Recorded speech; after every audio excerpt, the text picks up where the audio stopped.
आज़ादी के अमृत महोत्सव के अंतर्गत बाल दिवस के अवसर पर रविवार को जिला विधिक सेवाएं प्राधिकरण पलवल एवं बाल कल्याण परिषद पलवल द्वारा बाल मेले एवं बाल दिवस पारितोषिक वितरण समारोह का आयोजन किया गया। इस अवसर पर जिला एवं सत्र न्यायाधीश व जिला विधिक सेवाएं प्राधिकरण पलवल के चेयरमैन चंद्रशेखर तथा जिला उपायुक्त कृष्ण कुमार कार्यक्रम में मुख्य अतिथि के रूप में शिरकत कर दीप प्रज्वलित कर कार्यक्रम का शुभारंभ किया और अति प्रसन्नता हुई और हम सब ने महसूस किया हर एक बच्चा यूनिक होता है, टैलेंटेड होता है। और जैसा महामहिम साहब ने कहा, हमें हर एक बच्चे का विशेष ध्यान रखना है, उसकी शारीरिक, मानसिक, इमोशनल रिक्वायरमेंट्स का, किसी भी बच्चे का किसी भी स्तर पर किसी भी लेवल पे कोई भी शोषण ना हो, उसको विकास की पूरी परिस्थितियाँ मिले, उसको विकास का, अपने कला के प्रदर्शन का, अपनी योग्यता का निखार करने का पूरा अवसर मिले, जिसके लिए अभिभावक के रूप में, समाज के रूप में हम सबकी सामूहिक जिम्मेदारी बनती है। आज हम इस प्रांगण से ये प्रण लेके जाए कि बच्चों को उनकी बहुमुखी प्रतिभा के लिए जहाँ भी जो भी सहयोग हम कर सके वो हम करेंगे। इस बाल दिवस के अवसर पर एक अन्य संदेश में आप सभी के माध्यम से देना चाहता हूँ कि कोरोना का दूसरा दौर हमने अभी देखा है। भविष्य क्या रहेगा बहुत ज़्यादा मालूम नहीं है सभी को, लेकिन भविष्य में इस तरह की दिक्कत ना आए, इसके लिए सबसे प्रभावी उपाय वैक्सीनेशन को इंश्योर करना है। हमारे यहाँ वैक्सीनेशन फर्स्ट डोज की परसेंटेज काफ़ी अच्छी है, लेकिन 100% करने का हम दृढ़ संकल्प लें। जिन भी लोगों ने आपके परिवार में, आपके समाज में या आपके पड़ोस में, आपके पेरेंट्स ने, किसी ने भी यदि पहली डोज नहीं ली है या दूसरी डोज जिनकी ड्यू हो गई है और उन्होंने दूसरी डोज नहीं ली है, वो सुनिश्चित करें। आप बाल भवन के माध्यम से, जिला शिक्षा अधिकारी के माध्यम से या किसी भी माध्यम से, CHC PHC के माध्यम से स्वास्थ्य विभाग को कोई भी सूचना पहुंचाएगी, हम वहाँ स्वास्थ्य टीम भेजेंगे।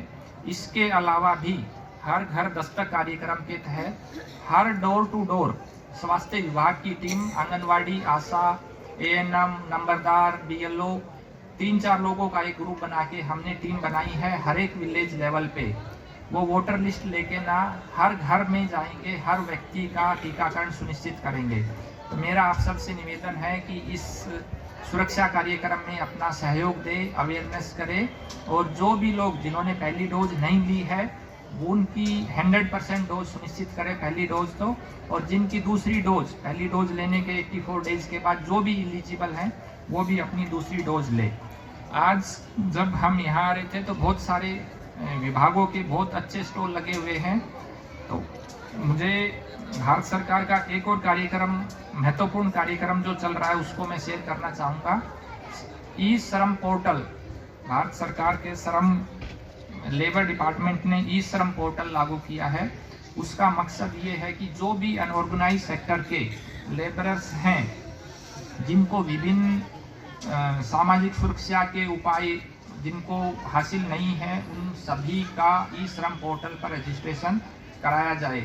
उसमें चाहे हमारे मिड डे मील की वर्कर्स हैं, चाहे हमारे डिपो होल्डर्स हैं, चाहे हमारी आशाज हैं, चाहे हमारी आंगनवाड़ी वर्कर्स हैं, चाहे जो रोज़ अपनी ठेला दुकान लगा के अपनी आजीविका कमाते हैं, जिनको सामाजिक सुरक्षा की पहुंच नहीं है, जिनके GPF या पेंशन इस तरह की चीज़ें नहीं है, या किसी भी क्षेत्र में जहां 8 या 10 लोगों से कम काम करते हैं, उन सभी से मेरा निवेदन है कि ई-श्रम पोर्टल पे अपना रजिस्ट्रेशन करवाए।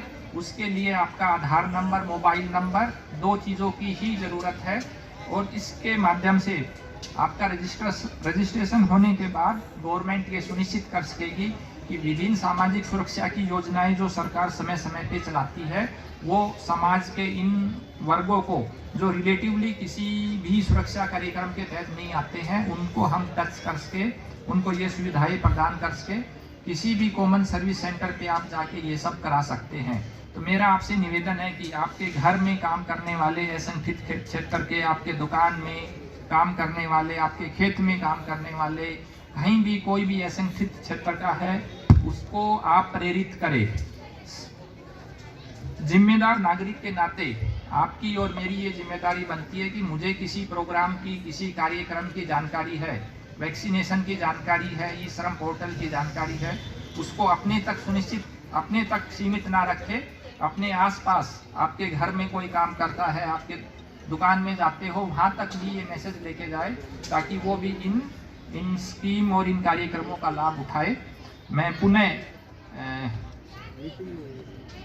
बाल भवन की तरफ से आयोजित इस कार्यक्रम के लिए सभी जो विभिन्न क्षेत्रों से लोग इसको जुड़े हैं, इस कार्यक्रम को कामयाब बनाया है, मैं उनको शुभकामनाएं देता हूं। कार्यक्रम स्थगित रहे और इतने लंबे अंतराल के बाद ऐसा सफल प्रोग्राम देखकर बहुत आनंद की अनुभूति हुई है। बच्चे इस काल के अंदर स्कूल नहीं जा पाए और ज़्यादातर स्टडीज़ उनकी ऑनलाइन रही, और अब पिछले कुछ दिनों से बच्चों की पढ़ाई शुरू हुई है, और उस शुरुआत के बाद उन्होंने इतनी मेहनत करके अपने प्रोग्राम दिए हैं। उस सब के लिए मैं सभी बच्चों का तहे दिल से शुक्रिया अदा करता हूं। उनके जो टीचर्स हैं, जिन्होंने उन्हें इस यानी के लायक तैयार किया, वो सभी भी धन्यवाद के पात्र हैं। बच्चा पार्थ देव जो है, उसने बहुत अच्छी प्रस्तुति की।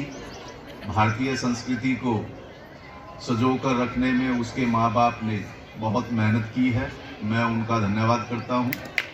और सभी माता पिता से मेरा निवेदन है कि इसी तरह बच्चों को संस्कारवान बनाएं, बच्चों को को करिकुलर एक्टिविटीज़ में पार्टिसिपेट करने के लिए मोटिवेट करें। मैं अवगत कराना चाहती हूं कि जिला पलवल की तरफ से प्रत्येक वर्ष ये प्रतियोगिताएं आयोजित की जाती हैं, जो कि हरियाणा राज्य बाल कल्याण परिषद बाल दिवस के उपलक्ष्य में प्रत्येक वर्ष कराता है। इस वर्ष का जो हमारी दिनांक रही वो 11 अक्टूबर से 21 अक्टूबर तक पूरे राज्य में हमने इस प्रकार की प्रतियोगिताओं का आयोजन कराया था, जिसके संदर्भ में जिला पलवल में 19 अक्टूबर से 22 अक्टूबर तक 36 प्रकार की प्रतियोगिताओं का आयोजन किया गया, जिसमें लगभग प्रतिदिन 1000 से 2000 बच्चे व लगभग 5 से 6000 बच्चे जिन्होंने इस प्रकार की प्रतियोगिताओं में भाग लिया, और अपना लोहा मनवाते हुए लगभग 40 बच्चों ने हरियाणा राज्य के जो पूरे प्रदेश की प्रतियोगिताएं थी उसमें स्थान प्राप्त किया है, जो कि हमारे लिए एक हर्ष का विषय है। कहते हैं कि ब्रज क्षेत्र है, ब्रज की कुछ ना कुछ प्रतिभाएं तो उभर कर आती ही रहती हैं। अभी महोदय का ब्रज की नगाड़ा पार्टी और हमारी एक छोटी सी प्रस्तुति के द्वारा स्वागत किया गया। शायद सर को वह बहाया होगा, इसी क्षेत्र में कहीं कोई ऐसी प्रतिभा नहीं है सर कि जिसमें हमारे बच्चों ने अपनी प्रतिभाओं को ना उकेरा हो। राज्य में कोई भी ऐसी प्रतिभा नहीं रही होगी, कोई भी ऐसी प्रतियोगिता नहीं रही होगी जहां हमारे बच्चों ने अपना स्थान प्राप्त किया ना हो। बाल भवन की अगर मैं बात लूं तो जिला बाल कल्याण परिषद शाखा पलवल में कौशल केंद्र की स्थापना जो पिछले 2016 से स्थापित की गई थी, जिसमें अब तक लगभग हमने 30 से 40 हजार ऐसी लड़कियों और महिलाओं को प्रशिक्षित किया है, जो कि कौशल केंद्र में फैशन डिजाइनिंग सेंटर उन्होंने प्रशिक्षण प्राप्त करने के पश्चात अपने अलग अलग व्यवसाय खोले हैं। इसी क्षेत्र में सूरजकुंड बाल मेला, जिसे कि सभी जानते होंगे, उसमें अपनी छाप छोड़ते हुए 2 वर्षों से लगातार हम वहां पर अपनी प्रदर्शनी का आयोजन कर रहे हैं। आने वाली पीढ़ी को संगीत कला संस्कार देते हैं। अगर पर्यावरण नहीं और हम खुद जिंदा नहीं तो जीवन के धन दौलत रुपए पैसे का कोई मूल्य नहीं है। इसलिए जरूरी है जीवन में, अगर आज के दिन एक प्रतिज्ञा मैं चाहूंगा सभी बच्चों से, कौन बच्चे जो अपने मम्मी पापा अंकल आंटी दादी दादा को प्यार करते हैं? अरे बहुत अच्छे। अगर आप प्यार करते हैं तो आज के बाद 2 चीजें याद रखना। मैं 2 चीजें सिखाने जा रहा हूं जादू के माध्यम से। अगर आपके पापा मम्मी भैया अंकल आंटी घर से बाहर निकलते हैं और 2 व्हीलर लेकर निकलते हैं, तो आप अगर उनके पास हेलमेट नहीं है, डीएल नहीं है, तो उनके सामने हाथ जोड़कर खड़े हो जाएं कि पापा अंकल मम्मी, आप चाहे 1 कदम जा रहे हैं बिना हेलमेट, घर से गाड़ी बाहर ना निकालें। भारत संस्कृति का देश है, बाल समाज और ये बाल कल्याण परिषद बच्चों को ये शिक्षा देता है। और दूसरा, अगर अड़ोस पड़ोस में कोई झगड़ा हो रहा हो, माने जैसा हमारे बीच में आजकल झगड़ों का कारण कोई बहुत बड़ी समस्या नहीं है, बस मन की ईगो है। छोटे बच्चों का एक कर्तव्य है, जब भी अड़ोस पड़ोस में भी झगड़ा हो रहा हो ना, ये मत सोचिए झगड़ा हो रहा है, आप जाके बस बीच में हाथ जोड़कर खड़े हो जाएं, अंकल आंटी, समझ लीजिए 80% गुस्सा शांत हो जाएगा और झगड़े 80% समाप्त हो जाएंगे। तो ये बच्चे परमात्मा का रूप होते हैं। ये संदेश आप देख रहे थे, शराब नशीले पदार्थों का सेवन जीवन से बिल्कुल भूल जाएं। The save girl child, save tree, अगर पेड़ नहीं तो पानी नहीं तो सेव वाटर, तभी हम फुलवाड़ी की तरह आगे बढ़ सकते हैं। आप सभी दर्शकों का सर्वोदय टीवी को जो अटूट प्यार और सहयोग मिल रहा है, उसके लिए सर्वोदय टीवी परिवार आप सभी दर्शकों का सदा ऋणी रहेगा। आपका सर्वोदय टीवी पलवल जिले का एकमात्र ऐसा टीवी चैनल है जो दो केबल नेटवर्क पर चल रहा है। डिजाइनर केबल नेटवर्क और चांदनी केबल नेटवर्क पर उपलब्ध है, साथ ही सभी सोशल नेटवर्क पर भी उपलब्ध है। तो देखते रहें आपके क्षेत्र का सबसे लोकप्रिय चैनल सर्वोदय टीवी इंडिया।